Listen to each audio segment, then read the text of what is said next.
Indian motorcycle segment में कई सारे सीसीज के सेगमेंट्स हैं, जैसे 1000 सीसी, 650 सीसी, 500 सीसी, 400 सीसी, लेकिन सबसे महत्वपूर्ण सेगमेंट है 100 सीसी। ये है होंडा की नई 100, their new shine 100।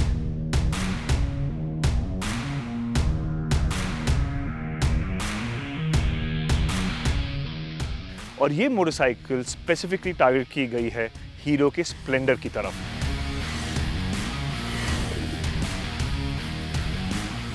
It is a direct competition to the Hero Splendor. और आप ये तो जानते ही होंगे कि हीरो स्प्लेंडर एक बहुत बड़ी सक्सेस स्टोरी है। तो क्या होंडा की शाइन उस मोटरसाइकिल को टक्कर दे पाएगी, and what is good about this motorcycle, चलिए पता करते हैं।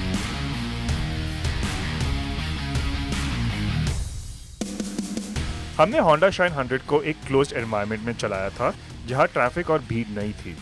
क्योंकि ये एक फर्स्ट राइड एक्सपीरियंस है तो हमें ये बाइक सिर्फ एक छोटे एक्सपीरियंस के तौर पर मिली थी, और इस दौरान बाइक के कई खूबियां और नेगेटिव पॉइंट्स को हमने बारीकी से जांचा।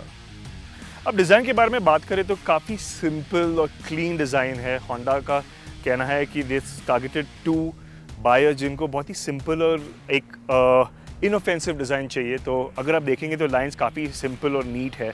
आगे आपको एक हैलोजन हेडलैम्प मिलता है इन इन्वर्टेड ट्रायंगल पैटर्न, एक छोटा सा काउल है यहाँ पर, and then you have a very slim tank. ये टैंक बहुत ही नैरो है। तो एक्चुअली जब आपको सामान लेके जाना है, फॉर एग्जांपल एक प्लास्टिक बैग यहाँ पर टंगा कर यहाँ पर टैंक पे रखना है, तो जगह है इसके लिए। You have a very long seat, 600 mm से ज़्यादा की लंबी सीट है।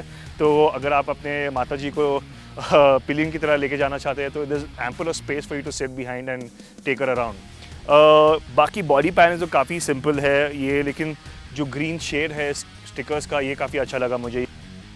तो ओवरऑल डिज़ाइन काफ़ी सिंपल है, नीट है, काफ़ी सारे लोगों को पसंद आएगा आपकी फैमिली में, एंड वेरी इनऑफेंसिव डिज़ाइन।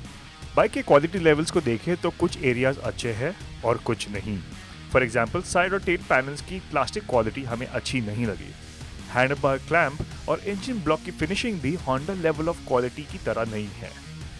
अब बात करते हैं एर्गोनॉमिक्स के बारे में। तो जैसे आप देख सकते हैं बाइक पर मैं ऊपर की तरफ बैठा हूँ, and the gap between the seat और जो फ्यूल टैंक है ये बहुत ही मिनिमल है, एक सीमलेस फ्लो है। तो जैसे मैंने कहा, आप यहाँ पर एक बड़ा सा बैग रख सकते हैं, काफ़ी पीछे भी काफ़ी जगह है इनफैक्ट। तो कम्यूटर्स को ध्यान में रखकर उन्होंने ये मोटरसाइकिल डिज़ाइन की है। सीटिंग कंफर्ट के बारे में बात करें तो सीट थोड़ी फर्म है, लेकिन I think it is fine. मेरे हिसाब से सॉफ्ट सीट्स कुछ टाइम के बाद बहुत कुछ ज़्यादा ही सॉफ्ट हो जाती है, तो यू सिंक इनटू इट। पर इस केस में फर्मनेस अच्छा है, तो I don't think any problem होना चाहिए। लेकिन हमने बाइक को ज़्यादा समय के लिए चलाया नहीं, तो आई कांट रियली कमेंट कि लॉन्ग डिस्टेंस में कितना अच्छा कंफर्ट होगा, लेकिन इनिशियल इंप्रेशंस काफ़ी अच्छे हैं। हैंडल बार को देखेंगे तो इट्स सेट वेरी नाइसली, एक अच्छे हाइट पर है, इट्स नॉट टू हाई और नॉट टू लो। तो ओवरऑल राइडिंग पोजीशन एकदम अपराइट है, काफ़ी कंफर्टेबल है।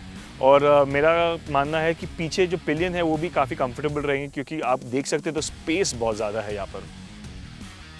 100 सीसी सेगमेंट की मोटरसाइकिल का सबसे महत्वपूर्ण हिस्सा है इसका इंजन। होंडा ने मोटरसाइकिल के लिए एक नया इंजन डेवलप किया है और इनिशियल इंप्रेशंस काफ़ी अच्छे हैं।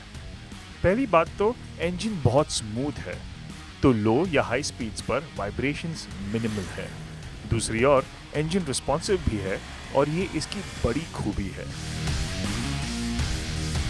अगर आप इस मोटरसाइकिल को काफ़ी आराम से चलाना चाहते हैं, ज़्यादा गियर शिफ्ट्स करना नहीं चाहते, and you want a stress free commute back to your home, तो उसके लिए आई थिंक ये मोटरसाइकिल काफ़ी अच्छी रहेगी। You will not find the stress, आपको ज़्यादा गियर शिफ्ट करने की ज़रूरत नहीं है ट्रैफिक में भी। और उसका एक बड़ा फ़ायदा ये होगा कि आपको फ्यूल एफिशिएंसी काफ़ी अच्छी मिलेगी। अब फ्यूल एफिशिएंसी हम आपको बोल नहीं सकते कितना देती है, क्योंकि हमने इस मोटरसाइकिल को टेस्ट नहीं किया है, लेकिन हम बहुत जल्द इसे टेस्ट करेंगे। तो वॉडका के चैनल को सब्सक्राइब करना ना भूलें। इंजन के अलावा सस्पेंशन, कंफर्ट और हैंडलिंग भी इस मोटरसाइकिल के स्ट्रॉन्ग पॉइंट्स है। होंडा शाइन 100 बहुत हल्की बाइक है, तो इसे चलाने में और टर्न करने में आपको ज़्यादा दम लगाने की ज़रूरत नहीं होगी। ब्रेकिंग के मामले में भी ये बाइक ठीक ठाक है। आपको दोनों पहियों पे ड्रम ब्रेक्स मिलेंगे और डिस्क ब्रेक का कोई ऑप्शन नहीं है। तो सस्पेंशन सेटअप भी मुझे काफ़ी अच्छा लगा, ज़्यादा सॉफ्ट भी नहीं है और ज़्यादा हार्ड भी नहीं है। तो जब आप इस मोटरसाइकिल को बैड रोड्स पर चलाएंगे तो सस्पेंशन की अब्जॉर्प्शन है वो काफ़ी अच्छी है। एक बात का ध्यान रखें कि पीछे जो सस्पेंशन लगा है ये एडजस्टेबल नहीं है प्रीलोड के लिए, it is a progressive spring. इस वजह से जब आप अकेले इस मोटरसाइकिल को चला रहे हो तो आपको थोड़ा स्टिफ लगेगा, लेकिन ज़्यादा आई वुड से ज़्यादा फर्म लगेगा। लेकिन जब आप एक पिलियन को लेकर जाएंगे या आप पर सामान को रखकर इस मोटरसाइकिल को चलाएंगे तो I think the ride quality will get a little bit more better. अभी बाइक के फीचर्स तो डिसेंट है, लेकिन मुझे पर्सनली लगता है कि ट्यूब टैप टायर्स को हटाकर ट्यूबलेस टायर्स देने चाहिए थे। That would have been better in terms of safety. जो साइड स्टैंड कट ऑफ वाला फीचर है वो हटा देते फिर भी चलता था, लेकिन ट्यूबलेस टायर्स होना बहुत इंपॉर्टेंट है। और वो इसलिए क्योंकि ट्यूब टाइप टायर्स में जब पंचर होता है तो उसे रिपेयर करना मुश्किल और टाइम कंज्यूमिंग काम है, और आपको पंचर लगाने वाला मिले या ना मिले उसकी कोई गारंटी नहीं होती। आई थिंक मोटरसाइकिल की प्राइसिंग की वजह से ये काफ़ी एंटाइसिंग प्रोपोजिशन बनती है। होंडा की शाइन 100 एक ऐसी मोटरसाइकिल है जो काफ़ी हद तक सेगमेंट की जो डिमांड्स है उसे पूरा करती है। लंबा सीट है, कंफर्टेबल सीट है, लाइट वेट है, इजी टू राइड है और इंजन भी काफ़ी स्मूथ है। फ्यूल एफिशिएंसी एक बात है जो हम बाद में टेस्ट करेंगे, लेकिन it is one big parameter जो होंडा को प्रूव करना होगा अपने आप को। इनफैक्ट प्रूविंग के बारे में बात करें तो हीरो स्प्लेंडर अपने आप को प्रूव कर चुकी है और काफ़ी समय से इस मोटरसाइकिल मार्केट में है। अब होंडा की शाइन उस मोटरसाइकिल के टक्कर में कैसे उतरती है, कैसे टक्कर दे पाती है, रादर दैट इज़ समथिंग जो सिर्फ टाइम ही बता पाएगा। तो क्या ये होंडा की 100 एक सक्सेसफुल मोटरसाइकिल होगी, ये तो सिर्फ वक्त ही बताएगा।